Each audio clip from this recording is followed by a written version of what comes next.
Hello,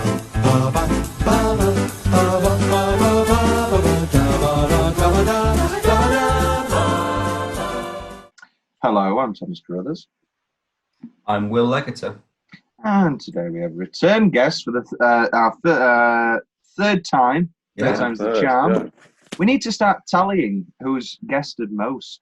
Well, our most loyal guests. And it can be like Alec Baldwin and Steve Martin when they fight. If I get the 10th stamp, do I get something for free?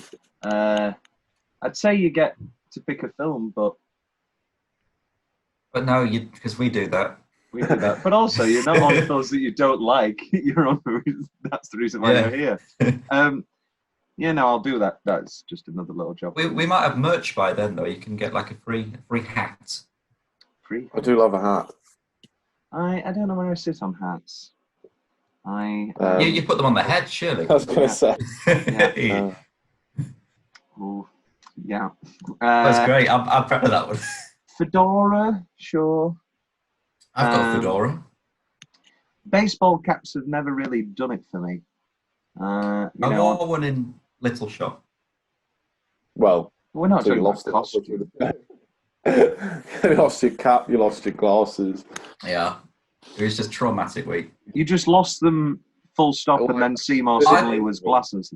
I still swear to this day that someone stole my glasses in an attempt to sabotage my performance. Well, we do love the dentist uniform sabotage. That was hilarious. Go on, tell me. This sounds like a fun anecdote. So, in supper time, Mr. Mushnick is supposed to get out the dentist's uniform as like evidence when he's trying to sort of interrogate Seymour and get him to go to the police. And it's supposed to be in a bin. Right, and I checked with the ASM before the start of Act 2. I was like, is it in there? And they're like, yeah, it's in there. Why would I not put it in there? Which, of course, they hadn't done. So I was like, then how do you explain this? It's a dentist uniform.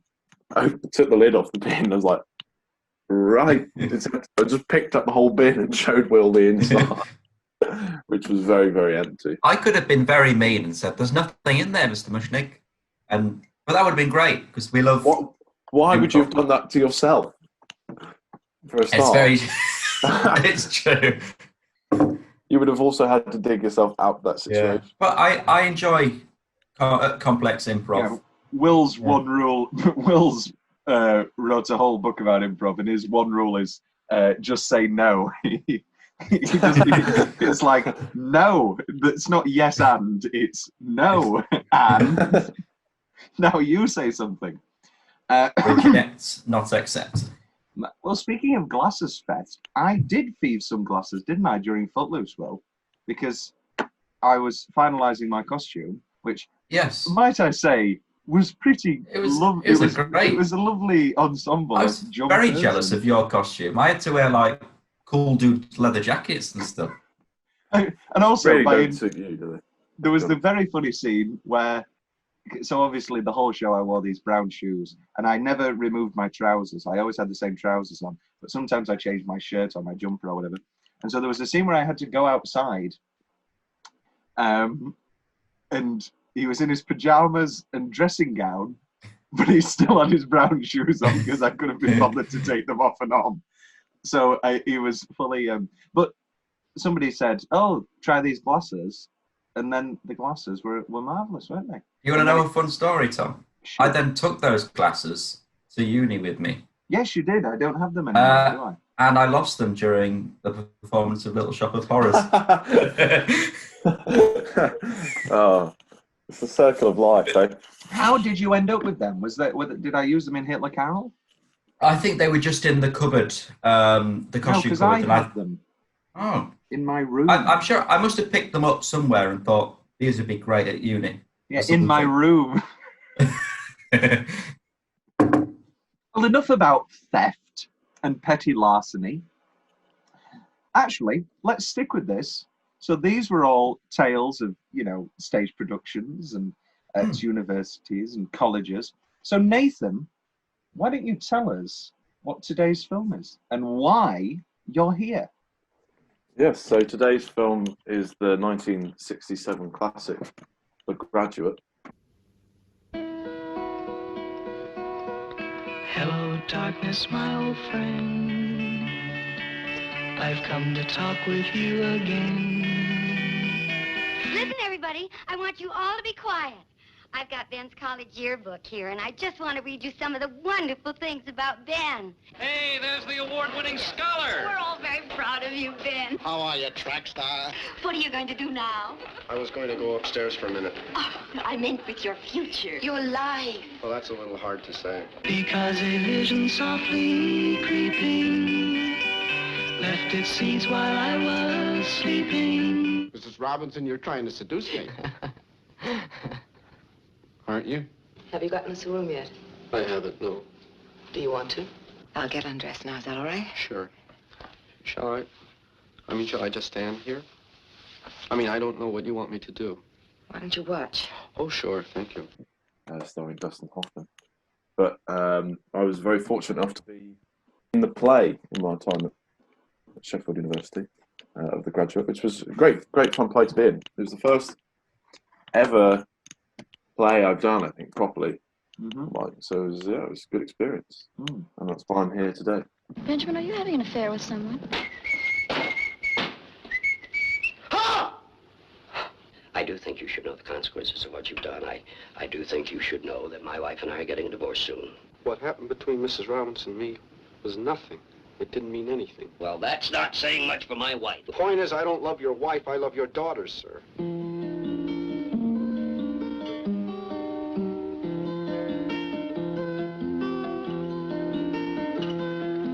Are you going to Scarborough Fair? I want to ask you a question and then I'm going. From them. No, I want to know why you're here in Berkeley. Is it because I'm here? Well, look, I love you. Parsley, sage, rosemary, and thyme. Will you marry me? Are we getting married tomorrow? Why don't you just drag me off if you want to marry me so much? You can't stop me from seeing her, Mrs. Robinson. I'll find her. Sorry we won't be able to invite you to the wedding, Benjamin, but the arrangements have been so rushed.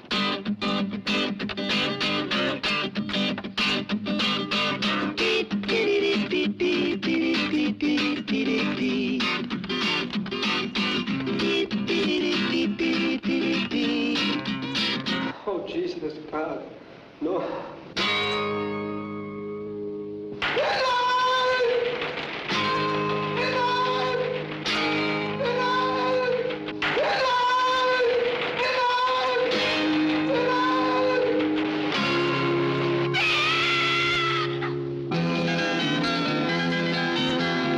Are you going to Scarborough Fair?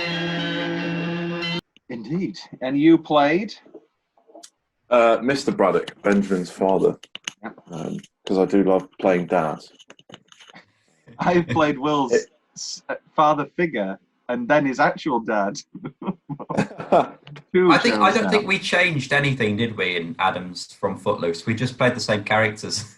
More or less, yeah. I mean, mine had more light comedy in it. Yeah. Yes, I too was a Mal back in the day. Oh, yes, were you? You both played. Yeah, you both played Mal, and you both played my father. Oh. When did you play your father? When? Well, Mushnick is adopted father. A sort of surrogate father figure. I thought he just worked there. No, there's a whole song, the best song in the show. Mushnick and Son. It's so good they didn't put it in the film. I know. I can't believe they did.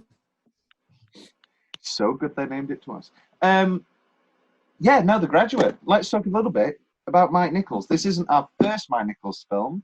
We have done Heartburn. We have done Postcards from the Edge. But this is his second film. So Mike Nichols starts with Elaine May in their improv comedy troupe, Nichols and May. And they're just sensational. They're just a smash hit. Everybody adores them. They sell out their Broadway theatre day after day and year after year.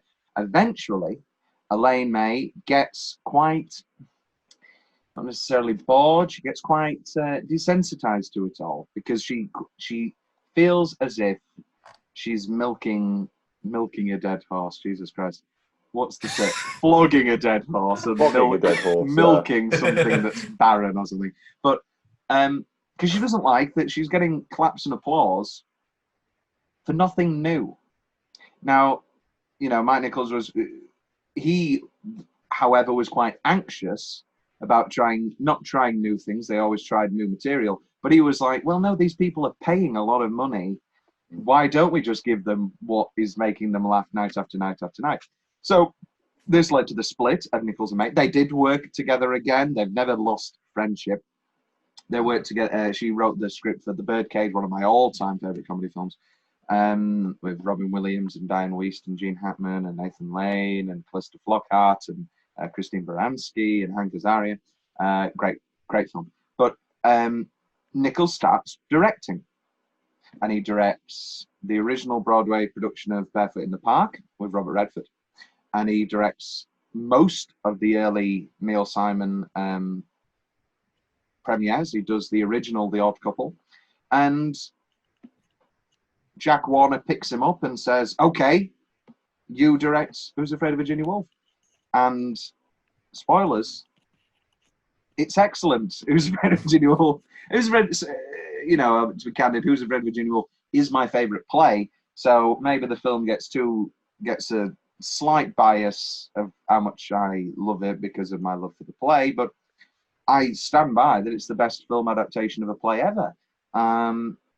Anyway, so his next film is The Graduate, and now it's from the Charles Webb book, which have either of you read?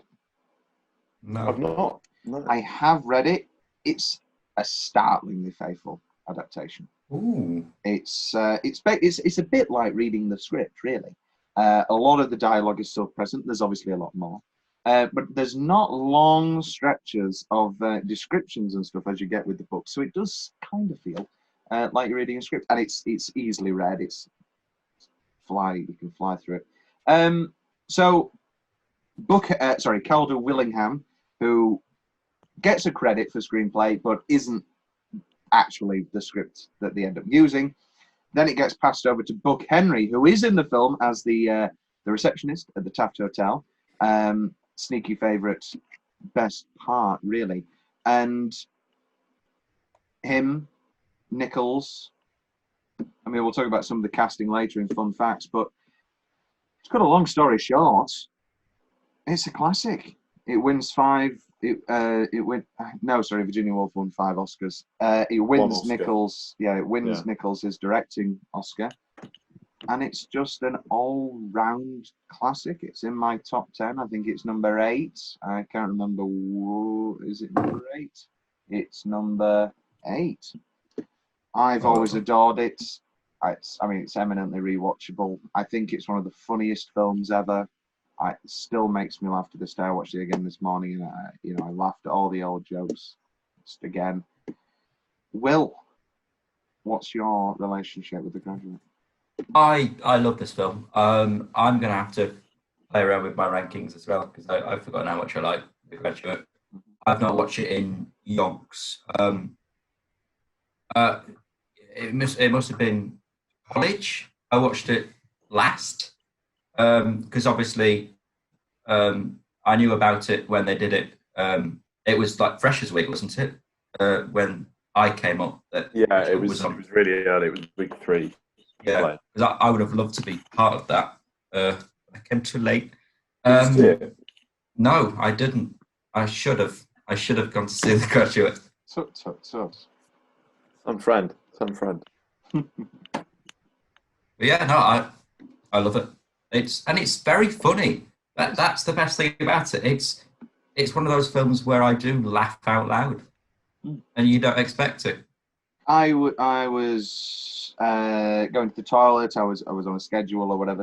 I checked how long was left. I knew sort of how long was left, but I wanted an exact. And it was they just had sex, and for the first time, and I was so shocked that it had been 40 minutes. I think we can talk about. I wouldn't change a thing really. I mean, I've got changes, but the structure and whatever, the pacing or whatever when it comes to the Berkeley stuff. But that first 40 minutes is just unassailable.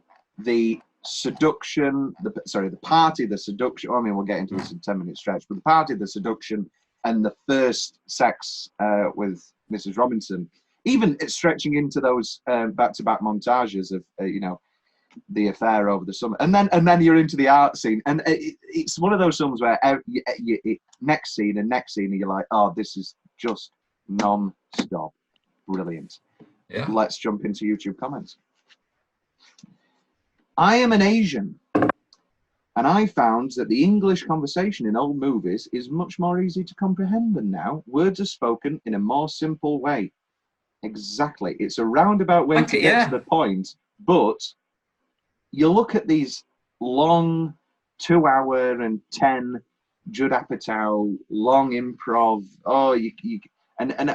comedies, and all people say is, you can tell that they're having a good time.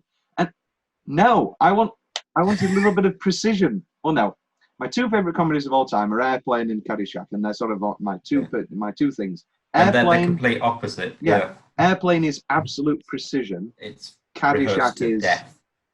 Everybody just high on coke and throwing script Like pages out, and everybody's drunk and mad. And however, the fact that it's 6 of the greatest comics of all time, one of the greatest comedy directors of all time, sort of incredibly brings it all together.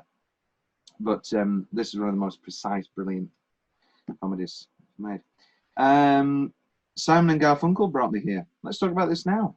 This film, obviously, is scored by Simon and Garfunkel. They did write 2 new songs for it, Punky's Dilemma and Hazy Shade of Winter, which both appear on Bookends, but neither of them were used in the film, and I don't think either of them fit the film either. I agree with Nichols or whoever made that decision. Now, when we get to Oscar Travesty, you may go, why didn't it win? It didn't win because they were new songs. Sorry, they weren't new songs. Sound of Silence had been out for a few years now. You need a new one now, don't you? Like Suddenly. Yeah, Suddenly. Lemons. On my lap. Yeah.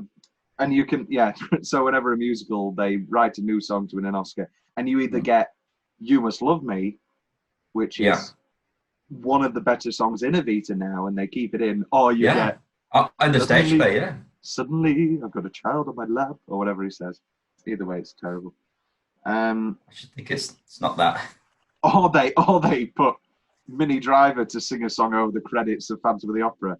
It's like, love, love, your everlasting love. They got Taylor in for Cats, thinking that they were bound to win an Oscar. Did they genuinely think that Cats was good? I know. Well, have you heard? I think it was released yesterday, because obviously Lloyd Webber at the minute, Andy, is he's writing Bad Cinderella.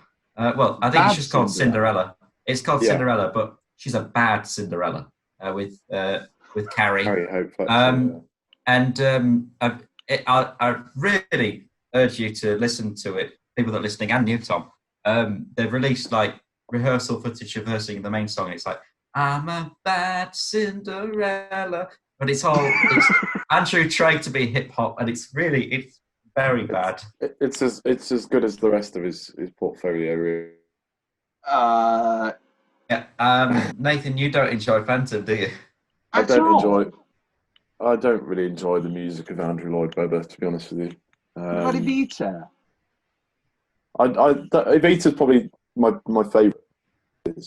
What about half of Jesus Christ Superstar? I honestly prefer Joseph. What? Yeah. Oh, God. Hey, I mean, everybody can have their own opinions, I guess. Yeah. Remember we were saying about trying to get Nathan to 10 episodes? I think this maybe is last.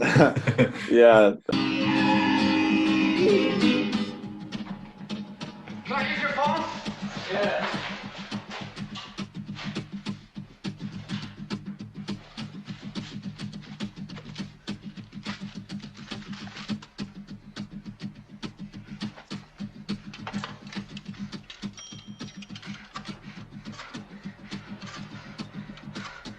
Hello,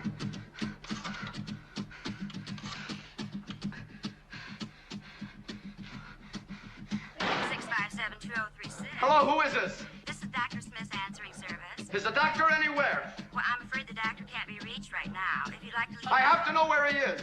Well, you see, the doctor is at his son's wedding, but I'm sure it's over by now. He should be checking in any moment. Listen to me. I'm Dr. Smith's brother, Reverend Smith, and I'm supposed to perform the ceremony. I just got in from Portland, and I've forgotten what church, you see? Oh, well, I'm not sure, but you might try the First Presbyterian. That's on Allen Street. Thank you. Allen Street, where is it? So you can come back for the next one. Don't call us. We'll call you.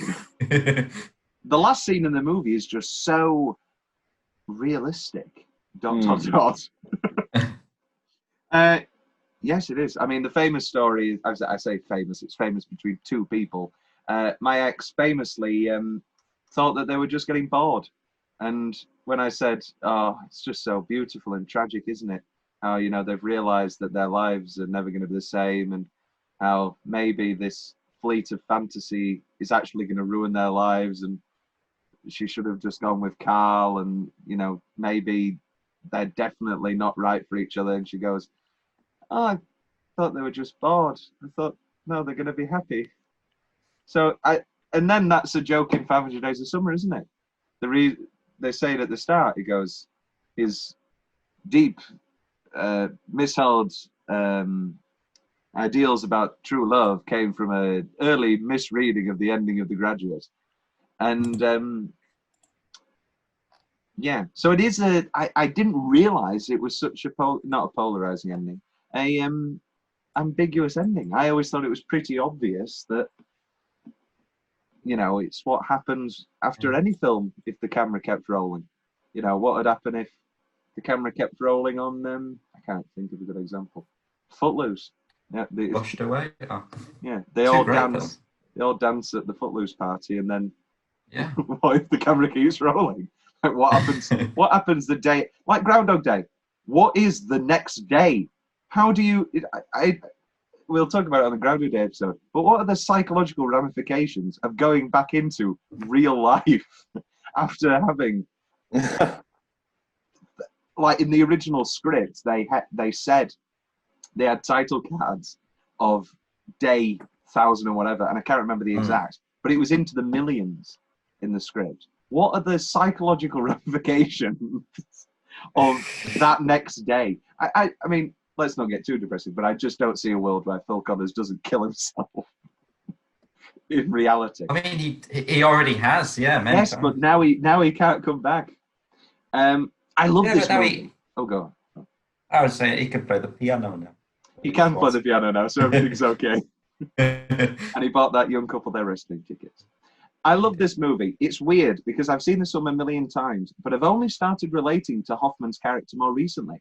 I am currently in my last year of university, and I still find the question, what are you going to do with the rest of your life, very daunting. I never know what to say, other than I want to be a writer. The real question is how I am going to make it actually happen and be successful at the same time. That's from Thomas Carruthers. Let's hope it works out for him. Yeah. Yeah. Tina. No, she's called Tina. Tina B. Tina, if you're out there. Did Adam get inspired by this to make She Will Be Loved? Are any of you big Maroon 5 people? Can you answer, Rebecca Hart? I know the song very well, but I don't know that it's necessarily based on. What could it be related to? Elaine? I mean, the album's called Songs About Jane, not Songs About Elaine. So,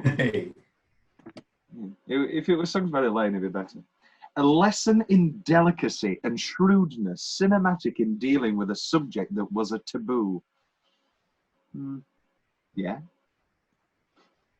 Yeah. Next. 10-minute stretch. Nathan, why don't you kick us off as our guest? There's a couple of, they're not 10 minutes, but the whole, seduction at the start, and the sort of iconic line and the shot through the leg, all that sort of bit is just absolutely classic. So that's a really good stretch of the film. The famous line, Mrs. Robinson, you're trying to seduce me, isn't what makes that line work. I think people forget that the button of "Aren't you?" is the gag. Yeah. That's the funny.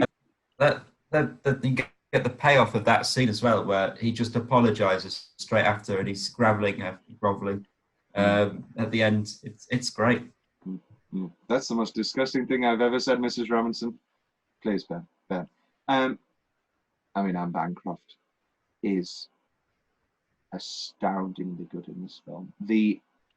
I've recently wrote an essay about the greatest female performances of all time, and in talking about Anne Bancroft as Mrs. Robinson, my opening line is, I think people forget that this is more than a purely sex role. Nobody's going to argue that Anne Bancroft isn't sexy in this film. She's really sexy. She's really beautiful. She's great. And she perfectly works that seductive character of Mrs. Robinson. But there's so much more to it. And that art scene alone, I put that up against anything for me when it comes to performance in the 60s. Good. Yeah. Nathan, your other nominations for 10 Minutes Trash? The hotel in general, particularly the bit of the reception is yes. But that's my favourite scene. But in the bedroom as well is really interesting, seeing sort of how nervous Ben is. Is it his first time? Very interesting. No, he says he's seen. No. He says, yeah. Whether he has, I don't know. I don't think he has. I think it's just it is a very strange thing to be doing. It is a whole taboo subject, so that's probably why he's out of his depth, isn't he? I think he might be. Who's Ben having sex with? He's a very anxious guy. There's obviously the two trains, isn't there? She probably knows that he has a fling with some college girl or whatever, but she's taunting him, and she's that wry little smile she has when he says, "Wait there," and she starts smiling, and you go, "Oh, this was a plan all along." She's so conniving and manipulative in this film. It's marvelous. We go on a set, and I did it with Catherine Rossley, quite beautiful girl. Did you just wash your clothes? Yes. Sit down, please. Where did you wash them? And we rehearse, and Mike wants to do this, I learned later, in a master shot. I couldn't have told you what a master shot was, but the camera was there, and we're here, and then we get on the bed, and it comes over and around, and then it comes over here, and he wants to do 10 pages all in one take, and moving the camera. So maybe he's just working out himself, or he's trying to see, can this guy who's basically just barely been on the stage, can he do movies? Can he, work under these conditions? It's not a few lines and then cut. Would you like the style? And both Catherine and I kept screwing up. We were both violently nervous. I haven't said I was going to marry you yet. I know that. But I think you will. And Buck Henry, obviously, and Mike had worked on it, and they wanted it word for word. And if we left one word out, or they said that's not a period, that's 3 dots. Any other nominations, Nathan? I like the scene with Mr. Robinson. Yeah, the best scene in the film. I've always said this. Yeah. Murray Hamilton. People always say he's the mayor from Jaws. I always think of this scene instead. I always think of this scene. I say it's the best scene in the film. I think it's definitely my favourite scene in the film. Obviously, that first 40 minutes, but that's not a scene. That's half of the film. But the best, maybe the line that always creeps up on me and always makes me laugh is, "I can see in the dark, I've been here for quite a while." And I insulted you. Have I done something? Have I done something to you that has insulted you on a personal level? And then also that he's still standing by his wife of like, well, you know, it was nothing more than just shaking hands. And well, that doesn't say much about my wife now, does it? I think it's a scene that also you don't expect is going to happen. I mean, you're obviously swept up in the romance of it all in that Berkeley sequence. And you know that late, you know, there's going to be a confrontation scene of, you know, the parents trying to stop them maybe. But you don't think he's whistling Mrs. Robinson, everything's great. And then he's sat there. And you don't think it's going to be that confrontational. And that also vulnerable on his behalf. You know, I think you should know the ramifications of what you've done. We're planning to get a divorce. Do they get divorced after this film? No. No. Interesting. I think I agree. No. Yeah. They don't get divorced. Like, that's just their life now. They think that. I mean, we've got bigger big questions to get to about the end of this film, but yeah, wow. Let's go back. Let's break down the receptionist scene. So we've got Buck Henry. It's just great gag after great gag. It's great. So he's there, and then, hello, are you here for an affair? What? And then he goes to the singleman party. And you know, no, Braddock, no, not Branworth. We've got him, Mr. Branworth, and it's the one. It's Bruno Anthony's mother from Strangers on a Train. Oh, Bruno, you are devilish. And he goes, no, I'm not here for your party. I don't get it. How did they do that in your play, Nathan? How did they do this scene? So, I mean, that part wasn't really a part of it. It was literally just sort of the receptionist, and then they're sort of up to the room straight away, essentially. They go in an elevator straight to the room. Here's a question. Who was your Mrs. Robinson? Was it an older woman?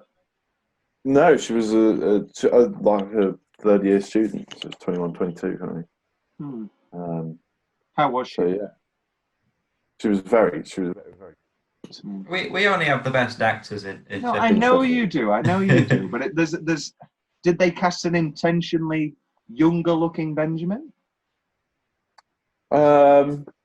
I mean, they just cast Wilf all the time. So. Yeah, Wilf's a great actor, but yeah, he didn't necessarily look much younger. I'd say Elaine, personally played Elaine, definitely looked younger.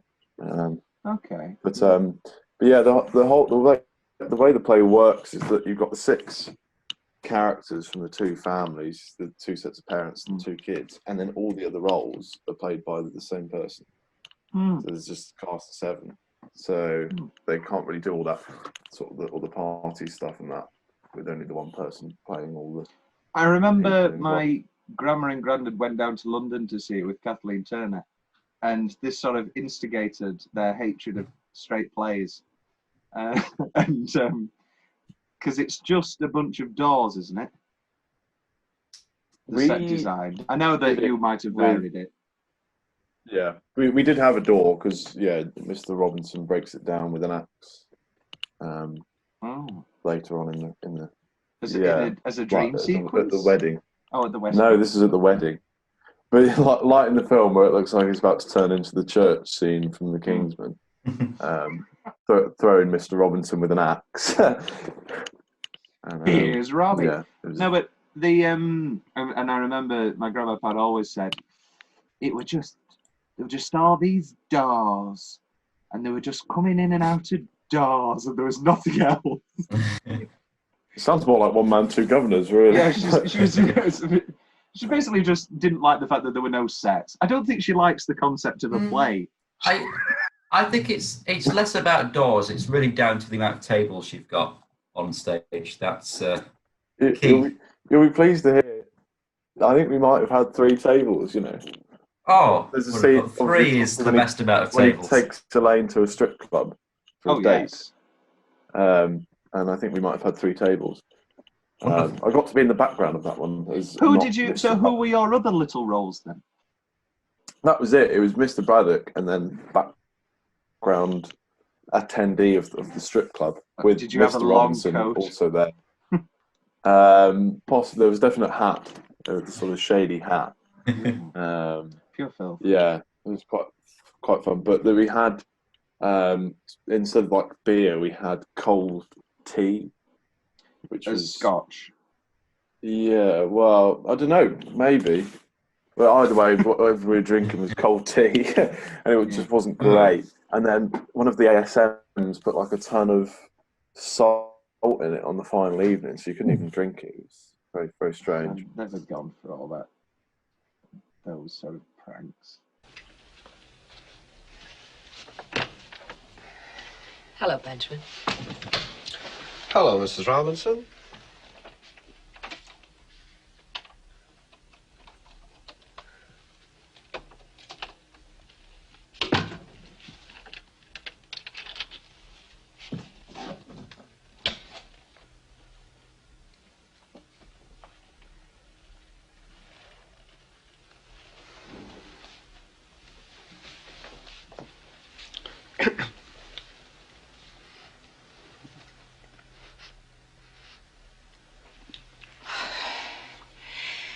Well. Well. Benjamin, Yes. I'll get undressed now. Is that all right? Sure. Shall I just stand here? I don't know what you want me to do. Why don't you watch? Oh, sure. Thank you. Will you bring me a hanger? What? A hanger. Oh, yes.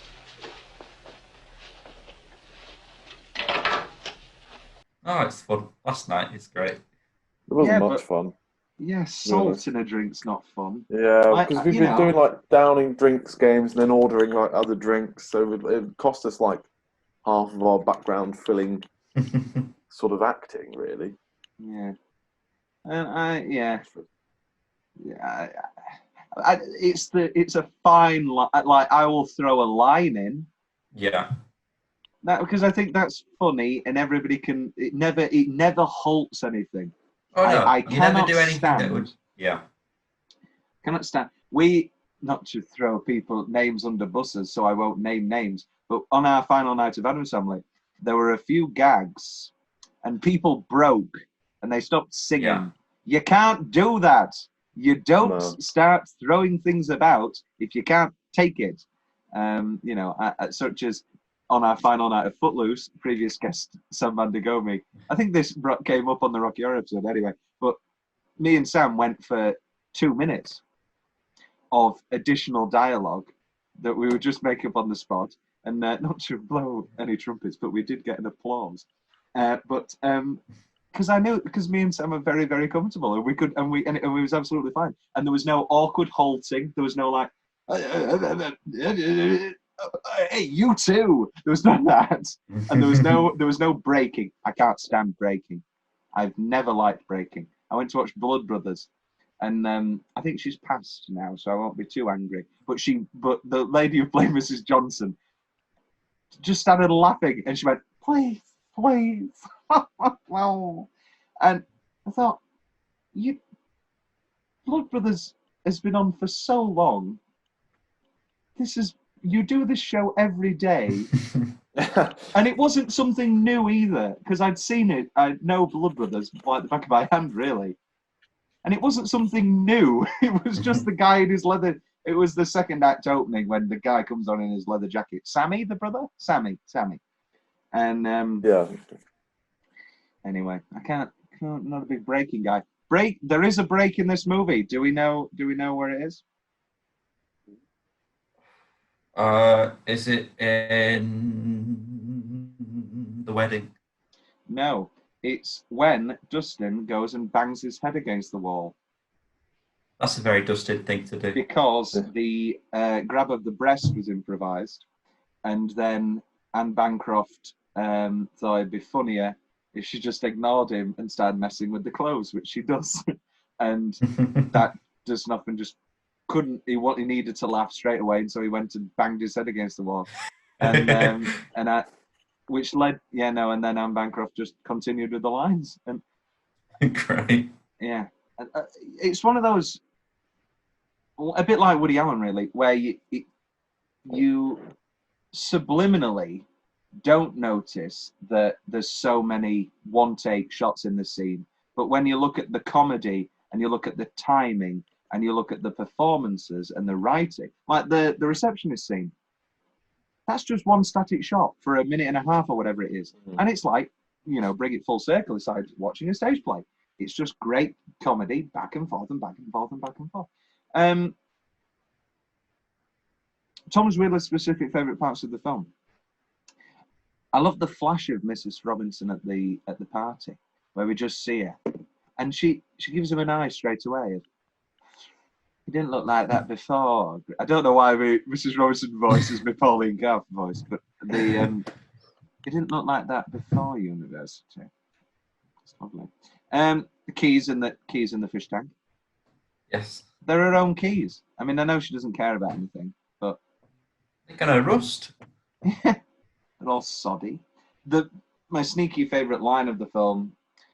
Did you know I used to be an alcoholic? Did you? Flawless. So Jason Reitman, director of Up in the Air, one of my favourite films, always makes me cry. And what else has Jason Reitman done? Juno. Are you Juno? Where do we sit on Juno? I've never been a big Juno fan. I'm gonna keep saying Juno. I've never seen it, to be honest. Yeah. It's okay. Yeah, you're not exactly selling it here. No. Up in the Air, though, is excellent. I've always adored Up in the Air. And also Young Adult's great, and Thank You for Smoking's great. And he is apparently directing, whenever it comes out, Ghostbusters Afterlife, which says is completed, not yet screened. I saw the trailer. Yeah, the trailer came out when it was supposed to come out in. It doesn't say anymore when it should have been, but it should have been coming out this summer or whatever, or one of those, the year that time forgot and all that. Yeah, no, Jason Reitman's great, and he does these staged readings for charity and to raise funds for the Film Independent something or something, and basically he does about 3 a year, and they're readings of plays and screenplays, and he gets these all-star casts, and the all-star cast for The Graduate was Sharon Stone as Mrs. Robinson, Jay Baruchel as Benjamin Braddock, and Kevin Pollak as Mr. Robinson, and Mae Whitman as Elaine, which I just think is a stellar cast. Mainly Sharon Stone and Kevin Pollak. I mean, Sharon Stone is just an incredible actress.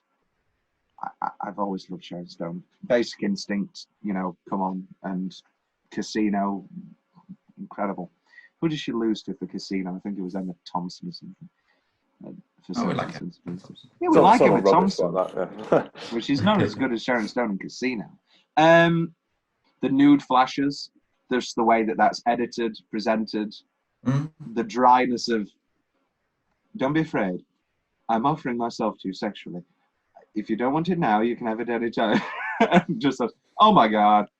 I've never paused it. So but I presume it's covered. The nipples are covered because it's 67.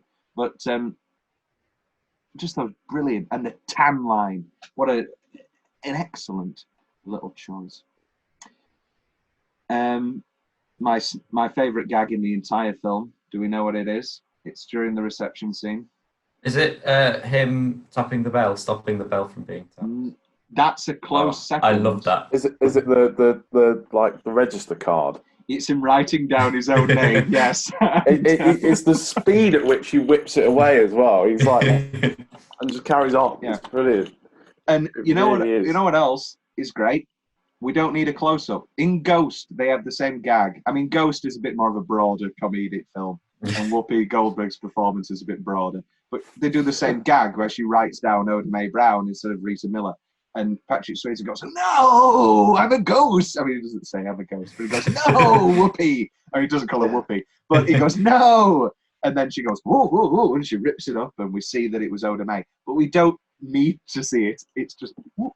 And then the way that Buck Henry says, "Mr. Gladstone," and he knows. He doesn't know, but he does know. That's great stuff. Toot's not lying. Toot's not lying? Oh, my second... No, never mind the bell. My second favourite gag is when we hear him brush his teeth and we find out that he wasn't lying about the toothbrush. About the toothbrush. Because you think he's lying, because he's like, "Oh, no, I just have a toothbrush." And then when you find out he's not lying about the toothbrush, I also love when he's setting all the lights and then she just...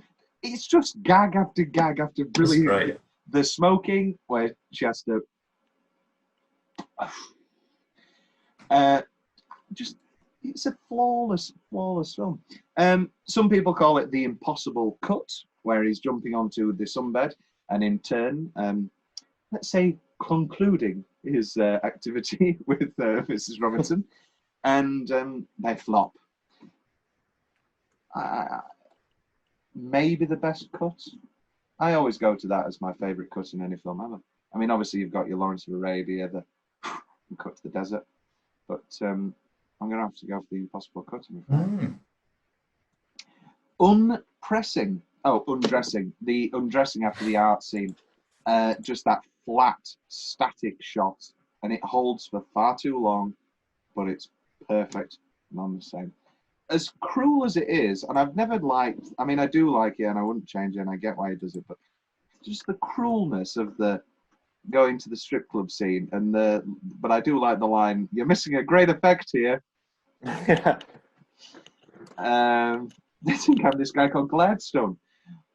"Hello, Mr. Braniff."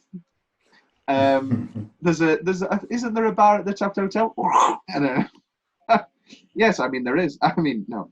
I can see in the dark. I've been here for quite some time. And then my final specific favourite part is, "Any gas, father?" Sneaky, excellent part. Will's more general favourite part of the film. I love just before she's about to seduce him in that very the opening bit. There's like the twinkle in the music just before the music kicks in. I think that's quite nice. I like a twinkle. Yeah. That's my quiz playlist. Is it? It's called Sun Porch Cha Cha Cha. As Nathan alluded to earlier, the shot is through her legs. Yeah, the is a classic. Yeah, and you got tiny little Dustin. I mean, he's only small anyway, but he's more there. I like when he can't get the attention of the waiter. Yes. And then she just goes, that's funny. And when he's whistling to Mrs. Robinson, it's just so innocent. And he walks in on so Mr.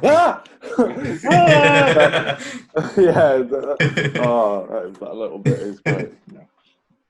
Why wasn't Murray Hamilton in more? He's great in Jaws. He's great in this. He's great in the Twilight Zone episode he's in. When did he die? I hope it's not a sad thing. He died in '86. So, but there's time for him to be in more. Seconds. Oh, that's the other one. Seconds. He's also excellent. The wonderful Rock Hudson movie, and he's great in Jaws too. Murray Hamilton. Sad. I mean, it's sad when anybody dies. But I wish he was in more. I'm a big Murray Hamilton fan. This is why Spielberg cast him as the mayor in Jaws, because he always remembered the excellence of his one scene. Oh, very good. I thought I read something on IMDb earlier, but I think it was about Mr. Robinson, and initially they were going to cast someone else, someone that. Yes, I'll do it now. Gene Hackman. And yes, they shot with him for a week, and Mike Nichols came up to him and said, "I don't think it's working, Gene." And they were friends, and I've worked again since in the wonderful Birdcage, as I alluded to earlier. And he went on to star in Bonnie and Clyde, and he got nominated for his Oscar, which leads us beautifully into Oscar travesty. Oh, very well done. How very nice. As alluded to before, this won Nichols, his director, his only director win. You know, I'd give it him any year, but anyway. Didn't win Best Picture. In the Heat of the Night. So, In the Heat of the Night is a fine film. Very important in its, you know, race politics and Sidney Poitier's performance. But it's just not as good as The Graduate. It just isn't as good as The Graduate. Your other nomination is probably Bonnie. I mean, it was a nomination, obviously, but probably second for me would be Bonnie and Clyde. But still, it's just not as good as The Graduate. Performance-wise, so Katharine Hepburn. Some people think that she got this award because her husband Spencer had just died. Some people think it was a bit of a sympathy vote. I don't think it's fully a sympathy vote. I think she's excellent in Guess Who's Coming to Dinner. But, again, she's not as good as Anne Bancroft in The Graduate. As we talked about earlier with the art scene, you know, the multiple dimensions to this performance, I think are greatly underrated. I always have. Who are we putting up? For Best Actor? Do we think Hoffman's the winner, or would we do Newman This is instead? the funniest I've seen Dustin. Oh yeah. It's a very difficult role, I think, as well. Actually. Yeah. Because he's such an unusual character, isn't he, Benjamin? And you've got to believe that he's, you know, attractive enough and alluring enough to start this affair. You've got to believe that he's semi-foolish. You've got to believe that he's charming, romantic, and attractive enough for a girl to stay with him and go back to him after she finds out he had an affair with her mother. Yeah. which you do believe incredibly. Speaking of that wonderful woman, it's Catherine Ross. I don't think she deserves to win the Best Supporting Actress, but I definitely agree with her nomination. I think she's marvelous. Back to Murray Hamilton. Where's his nomination? Come on, sort it out. What's happening there? I mean, I love George Kennedy. Nobody's going to begrudge The Naked Gun. But come on, get it in there. It did win Best Screenplay, which is for me the biggest Oscar travesty here, really. In the Heat of the Night, as I've said, is a fine film. The script is nowhere near its best part of it. The Graduate is one of, hands down, the funniest scripts of all time. One of the best scripts of all time. End of story. We talked about, you know, the lack of original song nomination. I mean, that's just simply because it didn't get the Best Cinematography. Again, I think that it's better shot than Bonnie and Clyde. Yeah, it's got a lot of good camera work. I don't know why this wasn't a sweep, really. I mean, it's a turning point. In the Heat of the Night, as much as it's racially progressive and modern, isn't cinematically modern. And we can't neglect the fact of how modern this must have felt in 1967. Camera work, the subject matter, the writing. I didn't realise it was from the 60s. That's... When did you position this in your head, Will? I put it in the 70s, the late 70s. Well, yeah. There you go. Will's favourite building on set? You've got some lovely California locations, Will. It's the bar where she tries to seduce him. I love a bar. I think we've had this discussion, haven't we, about what we want in our houses. Godfather Part 2 with that marvelous I want a bar carousel that they have. Yeah. Bar, pool, tennis court, home cinema, and enough shelving for all my DVDs and books. And I don't want piles. Well, no, nobody wants piles. But I don't want those kind of piles. Yeah, I don't want just straight piles everywhere. That's what I want. I want a pool, a tennis court, a home cinema, a bar, and lots of shelving. No, you don't ask for much. No, I don't. I'll start with the shelving. That's a nice way to. I think I can achieve the shelving. Best single minute. We sort of touched on a lot of these already. I'll throw some nominations that we've missed out. The credits on their own. The flight. The title sequence. Yeah. Wonderful Sound of Silence, obviously. Let's talk about Simon and Garfunkel a bit more. Where do we sit? I mean, I'm a huge Simon and Garfunkel fan. I love Simon. I know that Will does. Are you a big Simon and Garfunkel fan, Nathan? Yeah, I do love a lot of their stuff. Marvellous. So let's talk about best songs then. Will? Bridge Over Troubled Water. Awesome. Nathan? I know it's a bit basic, but I would have to go for The Sound of Silence. It is great. Yeah.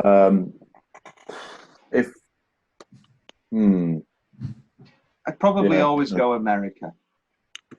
I think America is beautiful, sweeping, romantic, elegant. One of the best songs ever written. But I also love Mrs. Robinson. Mrs. Robinson is one of those songs that I say it creeps up on me. But like when it's on, you just go, oh yeah, why isn't this my favourite Simon & Garfunkel song? It's just a great, and it's more than just a catchy pop hit. I think it's a lot more. If we're talking sort of deeper cuts, I'm a big fan of Wednesday Morning 3 a.m. I don't know if The Boxer is a deep cut, but I love it. I was going to say I was a big fan of The Boxer. Richard Corey. I always liked At the Zoo. I really, really liked the song At the Zoo. And the monkeys stand for liberty, giraffes are insincere. Which Bookends is my favourite Simon & Garfunkel album. It's just absolutely flawless. That's great. Old Friends. Hazy Shade of Winter.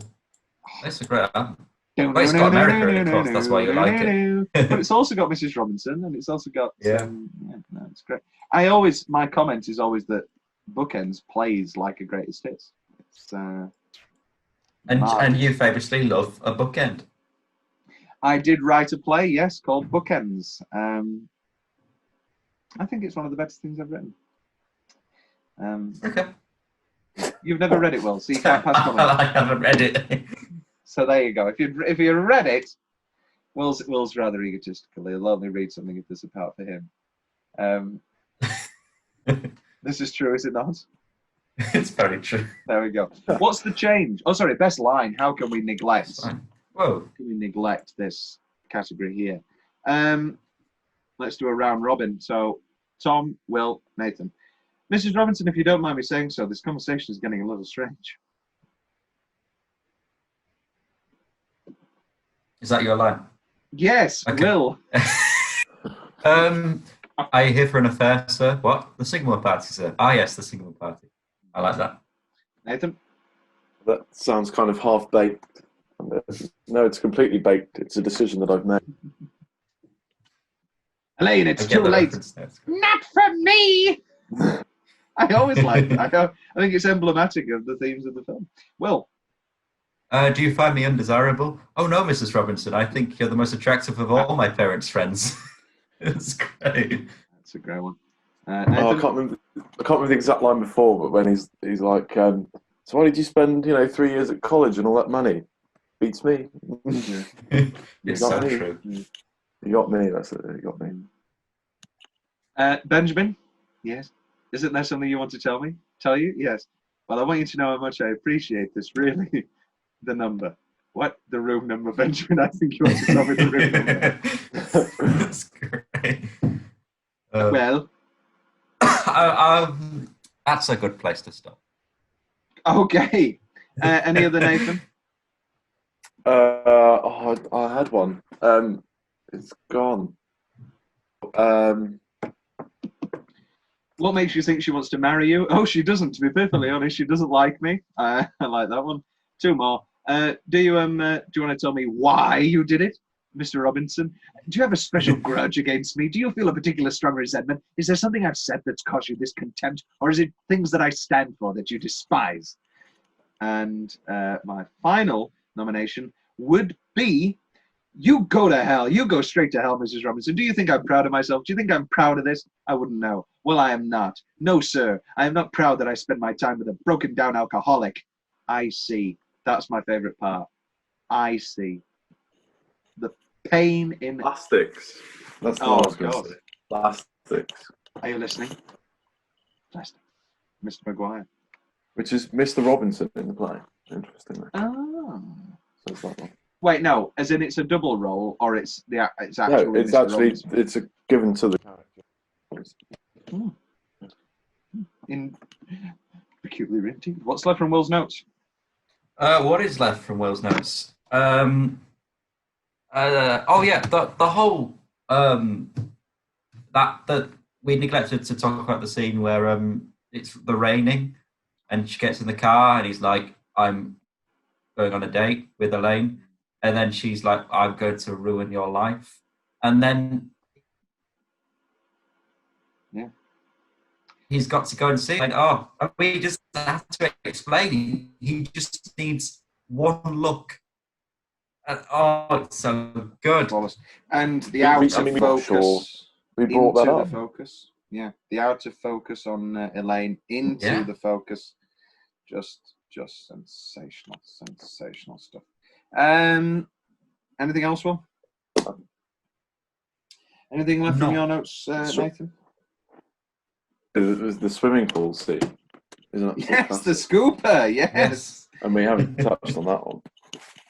And the fact that it is completely replicated in the B movie. And they came to mind. And do you know the bit when he's lying on the pool and what's the character's name in the B? It's like Barry B. Benson.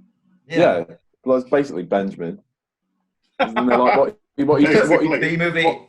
It is you think about the plot of the, oh my god, the B movie is The Graduate. The B movie is The Graduate. Have you not noticed that before? Well, he does want to have sex with Renee Zellweger, doesn't he? Yeah, exactly. This is great.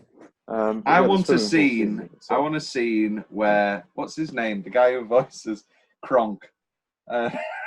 Patrick Warburton. Yeah. I want to see where Patrick Warburton does the Mr. Robinson scene. He goes, do you neglect? I can't do Patrick Warburton.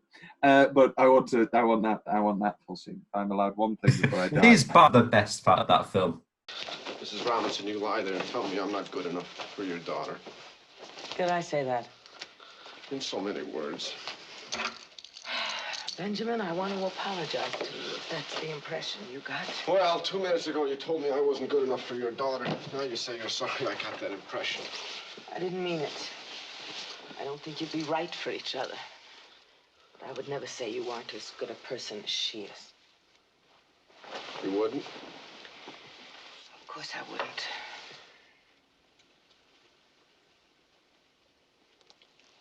What are you doing? Well, it's pretty obvious you don't want me around anymore. Well, look,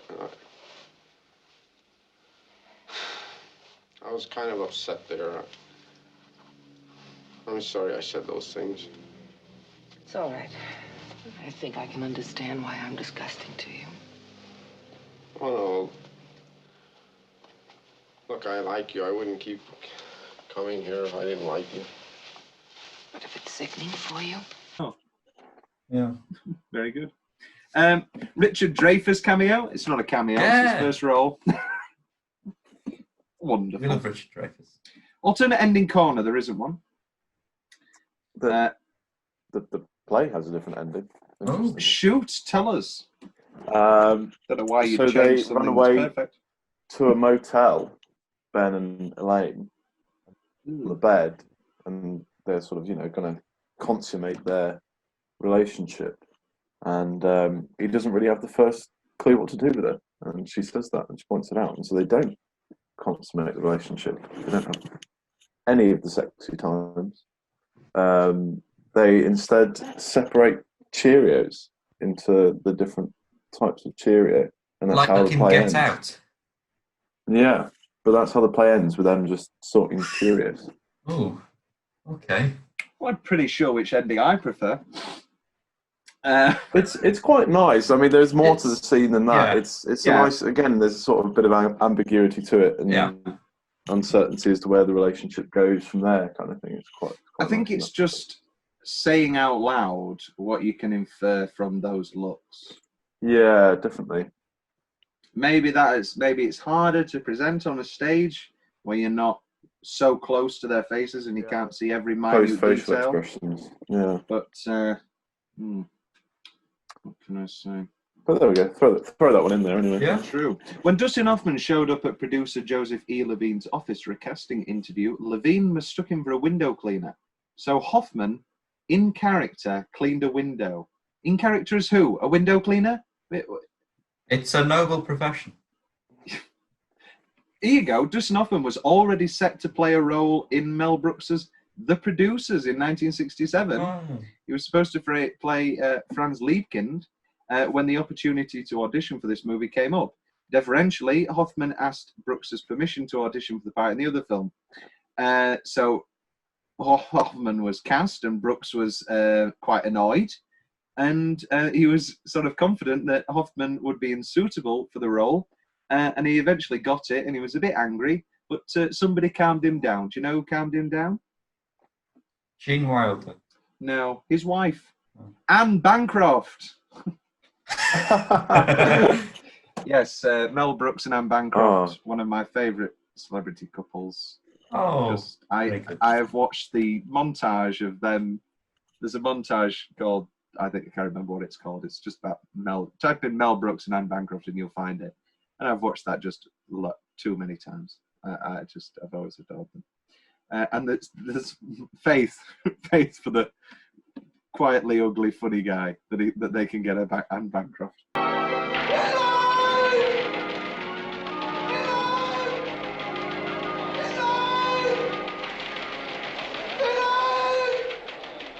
Where's that guy? What's he doing? Take care of him. He's too late.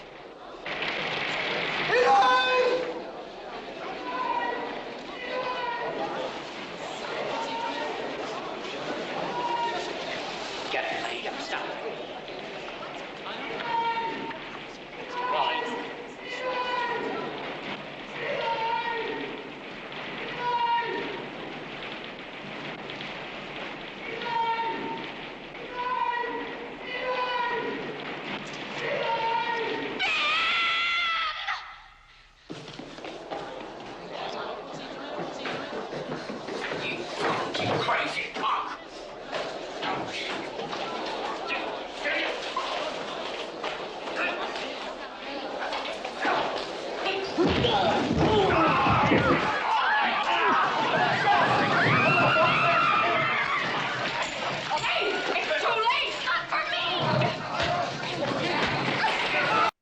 According to Dustin Hoffman at New York University's Tisch of the Schools graduation, his friend and former roommate, Gene Hackman, was cast as Mr. Robinson. However, Hackman was fired after the first week of rehearsals. Nichols decided he was too young for the role. In actuality, he was only a year older than Anne Bancroft, who was playing his wife, but for whatever reason, it wasn't working. In his review, Roger Ebert called the songs by Simon and Garfunkel unmemorable. He joked about it years later.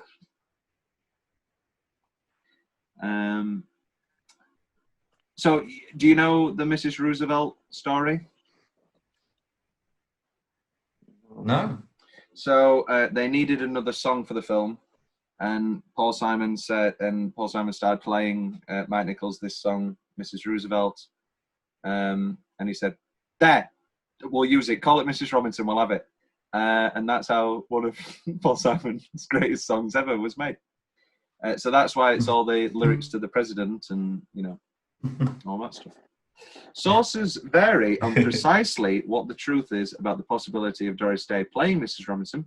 One rumor says the property was acquired with her in mind as Mrs. Robinson, and that Lawrence Truman, the producer, sent the novel to her manager and husband, Martin Melcher, wanting to know their opinion of Day in the role. But Melcher was so disgusted by the thought that he refused to even mention it. Doris Day wrote in her 1975 memoir, which is probably more accurate, that she was actually offered the role, but could not see. Sorry, this is her talking. I could not see myself rolling around in the sheets with a young man half my age whom I'd seduced. Sally Field was screen tested for the role of Elaine. Nice little alternate reality there. I think Catherine Ross is perfect. Here's some other considerations for Mrs. Robinson. Joan Crawford. Lauren Bacall. I can see Lauren Bacall. Angela Lansbury. I can't really see Angela Lansbury. No, no. And Audrey Hepburn. Similarly, very... I can see that. You can see Audrey Hepburn? More than Angela Lansbury. Yeah. You probably just ruined it with Angela. And anything's better. Angela Lansbury. No, Hepburn's far too... She's not sexy enough. Audrey Hepburn is one of the most beautiful women ever, but I don't think she has the... There's a specific... I mean, it's, I just don't think I've ever... I've watched an abundance of Audrey Hepburn films, and I don't think I've ever seen the sexy, seductive vein that we have for Mrs. Robinson. I think she's always got, no matter what the film, she's always got the air of the Roman holiday princess about her. I don't think she's ever... I don't think I could... I would believe her seducing anybody who's going to turn down Audrey Hepburn, but I don't think I could believe her with the lines in this film. That's just me. When the film was first released in Portugal, it was cut to end with Ben behind the glass at the church watching Elaine getting married. The ruling military regime at the time did this to preserve Catholic doctrine. How bizarre. That's an odd ending. It just ends with him watching them kiss, and then that's it. Did you know that in the book ends like the Wicker Man?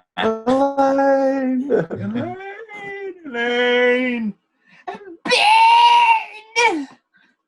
My famous impression of Catherine Ross's scream.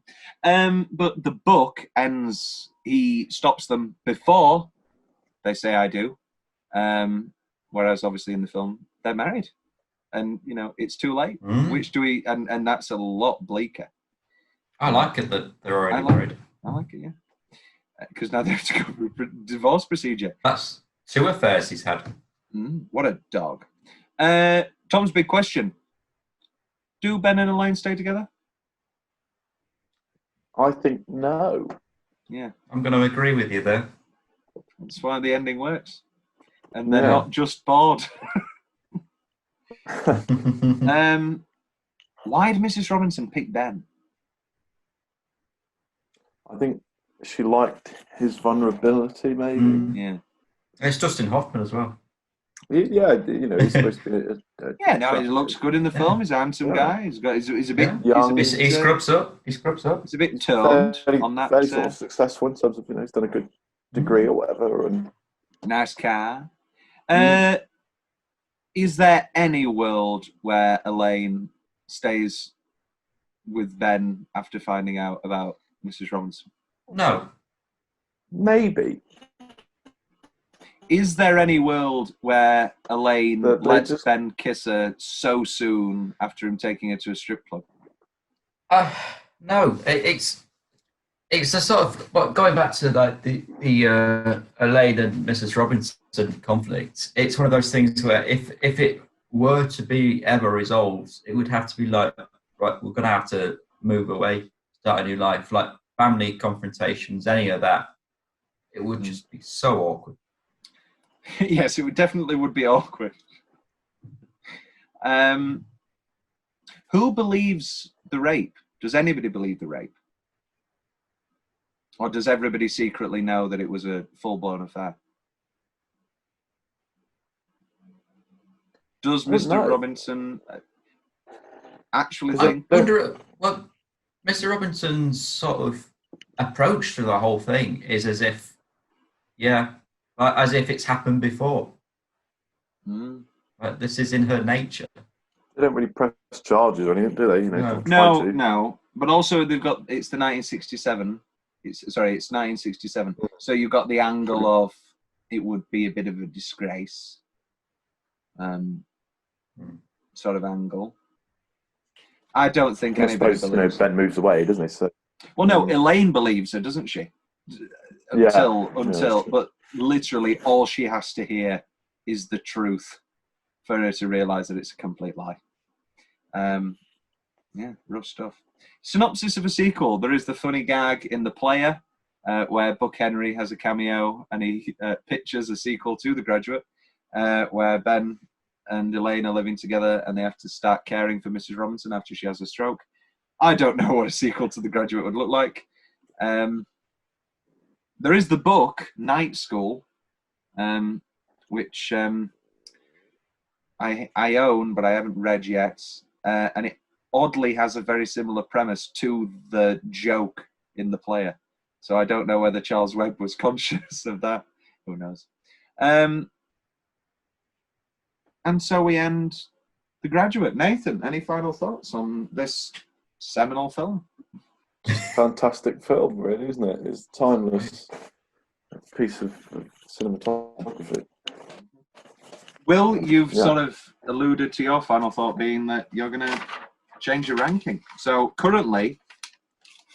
Oh, well, not my top 10. Oh, okay. It's, I mean, I don't think it's currently my top 50. It's definitely going to be in my top 30. You've got your own top 50. Have you written everything out? I've got a top 250. Well, I've got Flickchart, and they just Oh, rank yes, it your for me. Flickchart, of Films I've course, seen. yes, of course, yes. Who showed you Flickchart, Will? You did. You did. It was me. Well, boys, it's been an absolute pleasure. Thank you very, very much for joining us. Thank you. Thank you. Yeah. So you don't need to thank me, Will. You're here every day. Actually, Nathan doesn't need to thank me either. You've no obligation. Don't invite me back. We're going to have to talk about Andrew Lloyd Webber again. Oh, we love him. We love him. Do love him. He's great. Oh, yeah. And listen to that, Tom, after this. Listen to Bad Barry. Cinderella. I'm a bad Cinderella. Ugh. Just sounds bad. I'll send you the link. Even talking about it. Right. The Graduate. Da ba da ba da ba da da.